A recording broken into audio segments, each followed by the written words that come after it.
The other thing that the Israeli wall does is obvious separation between Palestinians and their property. Like in the community where we are standing, there's nearly 1/3 of the property of the residents of this community located on the other side of the wall. And ever since the State of Israel installed the wall between the people and their property, it prevented them from having access to their family property that they have been cultivating for centuries. So when it comes to the idea of security, the State of Israel uses that as an excuse to justify the destruction of Palestinians' property and to separate Palestinians from Palestinians and Palestinians from their land. On the other part of the issue, that there are a lot of Jewish-only communities or colonies or settlements that are located on the east side of the wall, but also like a large number of Jewish-only communities or settlements or colonies are located on the west side of the wall.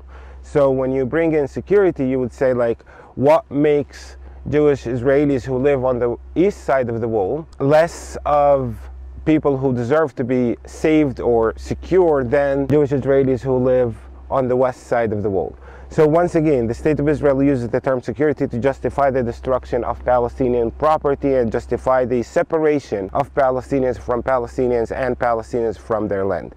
The only obvious thing about the security that this wall serves is the security that the State of Israel needs when it goes around stealing people's land and colonizing it. Like for example, if you look on this colony on the hill, this colony was established in the year 2015 on the property of 4 families from the community of Beit Sahur. If it was not for the wall, the families that own that property will be on their land, preventing Jewish Israeli companies from destroying the land and installing apartment towers that will be used for Jewish Israeli only. But with the presence of the wall, the families have nothing in their hand to do. They can do exactly what we are doing right now, which is look on the land being used for the service of Israelis on the expense of the land and property of the Palestinian families that have lost that land. So when it comes to security, the State of Israel uses this structure to provide security for itself as it commits the crime of land confiscation and